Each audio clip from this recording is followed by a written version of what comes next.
പ്രിയമുള്ളവരെ, വചനജ്വാല 1515 ദിവസത്തിലേക്ക് പ്രവേശിക്കുന്ന ഇന്ന് ഒക്ടോബർ 24 വെള്ളിയാഴ്ച എല്ലാവർക്കും സുന്ദരമായ ഒരു സുപ്രഭാതം ആശംസിക്കുന്നു. ജപമാല മാസത്തിന്റെ 24 ദിവസത്തിലേക്ക് പ്രവേശിക്കുന്ന ഇന്നത്തെ വചന വായനയിൽ പ്രഭാഷകന്റെ പുസ്തകം 38 അധ്യായം 1 മുതൽ 23 വരെയുള്ള തിരുവാക്യങ്ങൾ. വൈദ്യനും രോഗശാന്തിയും. വൈദ്യനെ ബഹുമാനിക്കുക, നിനക്ക് അവനെ ആവശ്യമുണ്ട്. കർത്താവാണ് അവനെ നിയോഗിച്ചത്. വൈദ്യന്റെ ജ്ഞാനം അത്യുന്നതനിൽ നിന്ന് വരുന്നു. രാജാവ് അവനെ സമ്മാനിക്കുന്നു. വൈദ്യന്റെ വൈഭവം അവനെ ഉന്നതനാക്കുന്നു. മഹാന്മാർ അവനെ പ്രശംസിക്കുന്നു. കർത്താവ് ഭൂമിയിൽ നിന്ന് ഔഷധങ്ങൾ സൃഷ്ടിച്ചു. ബുദ്ധിയുള്ളവൻ അവയെ അവഗണിക്കുകയില്ല. അവിടുന്ന് വെള്ളത്തെ തടിക്കഷ്ണം കൊണ്ട് മധുരീകരിച്ച് തൻ്റെ ശക്തി വെളിപ്പെടുത്തിയില്ലേ? മനുഷ്യന്റെ അത്ഭുത കൃത്യങ്ങളിൽ മഹത്വപ്പെടുത്തേണ്ടതിന് അവിടുന്ന് മനുഷ്യർക്ക് സിദ്ധികൾ നൽകി. അത് മുഖേന അവൻ വേദനയെ അകറ്റുകയും രോഗം സുഖമാക്കുകയും ചെയ്യുന്നു. ഔഷധ നിർമ്മാതാവ് അതുപയോഗിച്ച് മിശ്രിതം ഉണ്ടാക്കുന്നു. അവിടുത്തെ പ്രവർത്തികൾക്ക് അന്തമില്ല. ഭൂമുഖത്ത് അവിടുന്ന് ആരോഗ്യം വ്യാപിപ്പിക്കുന്നു. മകനെ, രോഗം വരുമ്പോൾ ഉദാസീനനാകാതെ കർത്താവിനോട് പ്രാർത്ഥിക്കുക. അവിടുന്ന് നിന്നെ സുഖപ്പെടുത്തും.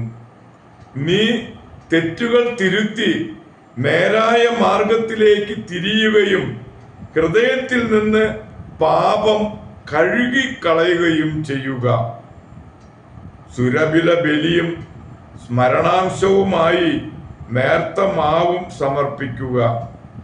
കാഴ്ച വസ്തുക്കളിൽ കഴിവിനൊത്ത് എണ്ണ പകരുക. വൈദ്യനെ അർഹമായ സ്ഥാനം നൽകുക. കർത്താവാണ് അവനെ നിയോഗിച്ചത്. അവനെ ഉപേക്ഷിക്കരുത്. അവനെ കൊണ്ട് നിനക്ക് ആവശ്യമുണ്ട്. വിജയം വൈദ്യന്റെ കരങ്ങളിൽ സ്ഥിതി ചെയ്യുന്ന അവസരമുണ്ട്. രോഗം നിർണയിച്ച് സുഖപ്പെടുത്തി ജീവൻ രക്ഷിക്കാൻ അവിടുത്തെ അനുഗ്രഹത്തിന് വേണ്ടി അവനും കർത്താവിനോട് പ്രാർത്ഥിച്ചിട്ടുണ്ട്. സൃഷ്ടാവിന്റെ മുൻപിൽ പാപം ചെയ്യുന്നവന് വൈദ്യസഹായം തേടേണ്ടി വരും. മകനെ, മരിച്ചവരെ ഓർത്ത് വിലാപം. മകനെ, മരിച്ചവരെ ഓർത്ത് കരയുക. കഠിനവേദന കൊണ്ട് എന്ന പോലെ വിലപിക്കുക. അവന്റെ മൃതദേഹം സമർഹമായി സംസ്കരിക്കുക. അതിൽ ഉദാസീനത കാണിക്കരുത്. നിന്റെ കരച്ചിൽ വേദനാപൂർവവും വിലാപം തീഷ്ണതയുള്ളതും ആയിരിക്കട്ടെ. ആരും ആക്ഷേപിക്കാതിരിക്കാൻ അവന്റെ യോഗ്യതയ്ക്കനുസൃതം 1-2 ദിവസം ദുഃഖം ആചരിക്കുക. പിന്നെ ആശ്വസിക്കുക. ദുഃഖം മരണത്തിൽ കലാശിക്കുന്നു. ഹൃദയവേദന ശക്തി കെടുത്തുന്നു. വിനാശത്തിൽ ദുഃഖം ശമിക്കുകയില്ല. ദരിദ്രന്റെ ജീവിതം ഹൃദയഭാരം നിറഞ്ഞതാണ്. നിന്റെ ഹൃദയം ദുഃഖത്തിന് അധീനമാകരുത്. ജീവിതാന്തം ഓർത്ത് അതിനെ അകറ്റിക്കളയുക. തിരിച്ചുവരവ് അസാധ്യമെന്ന് ഓർക്കുക. മരിച്ചവർക്ക് നീ ഒരു നന്മയും ചെയ്യുന്നില്ല. നിന്നെ തന്നെ ഉപദ്രവിക്കുകയാണ്. എന്റെ അവസാനം അനുസ്മരിക്കുക. നിന്റേതും അപ്രകാരം തന്നെ. ഇന്നലെ ഞാൻ, ഇന്നു നീ. മരിച്ചവൻ വിശ്രമിക്കുമ്പോൾ അവനെക്കുറിച്ചുള്ള സ്മരണയും അവസാനിക്കട്ടെ. അവന്റെ ആത്മാവ് വേർപെട്ട് കഴിയുമ്പോൾ ആശ്വസിക്കുക. ദൈവത്തിൻ്റെ തിരുവചനമാണ് നാം ശ്രവിച്ചത്.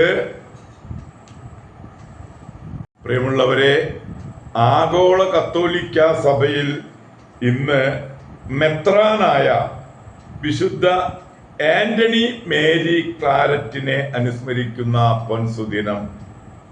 ക്യൂബയുടെ ജ്ഞാനപിതാവ്, മിഷണറി, ക്ലരേഷ്യൻ സഭാ സ്ഥാപകൻ, സാമൂഹ്യ പരിഷ്കർത്താവ്, രാജ്ഞിയുടെ ചാപ്ലിൻ, ലേഖകൻ, പ്രസാധകൻ, ആർച്ച് ബിഷപ്പ് എന്നീ നിലകളിൽ പ്രശോഭിച്ചിട്ടുള്ള ഒരു സ്പെയിൻകാരനാണ് ആന്റണി ക്ലാരറ്റ്. 1807 ക്രിസ്മസിന് തലേ ദിവസം ജനിച്ചു. പഠനത്തിന് ശേഷം പിതാവിൻ്റെ തൊഴിലായ നെയ്ത്തിൽ വ്യാപൃതനായി. അതേസമയം ലത്തീൻ പഠിച്ച് 1835 വൈദികനായി. പിന്നീട് ആർച്ച് ബിഷപ്പായി. ഒന്നാം വത്തിക്കാൻ സൂനഹദോസിൽ പങ്കെടുത്തു. ഫ്രാൻസിൽ ഫോന്തുഫോയിഡ് സിസ്റ്റേഴ്സിന്റെ ആശ്രമത്തിൽ താമസമാക്കി. 1870 ആന്റണി മേരി ക്ലാരറ്റ് തനിക്കുള്ള നിത്യസമ്മാനം വാങ്ങാൻ ഈ ലോകം വിട്ട് യാത്രയായി. പ്രിയമുള്ളവരെ, മെത്രാനായിരുന്ന, ആർച്ച് ബിഷപ്പായിരുന്ന വിശുദ്ധ ആന്റണി മേരി ക്ലാരറ്റിൻ്റെ മാധ്യസ്ഥം യാചിച്ച് ഇന്നത്തെ ഈ നല്ല ദിവസത്തിലേക്ക് നമുക്ക് പ്രവേശിക്കാം. എല്ലാവർക്കും നല്ല ഒരു വെള്ളിയാഴ്ച ദിവസം ആശംസിക്കുന്നു. ദൈവം നമ്മെ ഓരോരുത്തരെയും സമൃദ്ധമായി അനുഗ്രഹിക്കട്ടെ.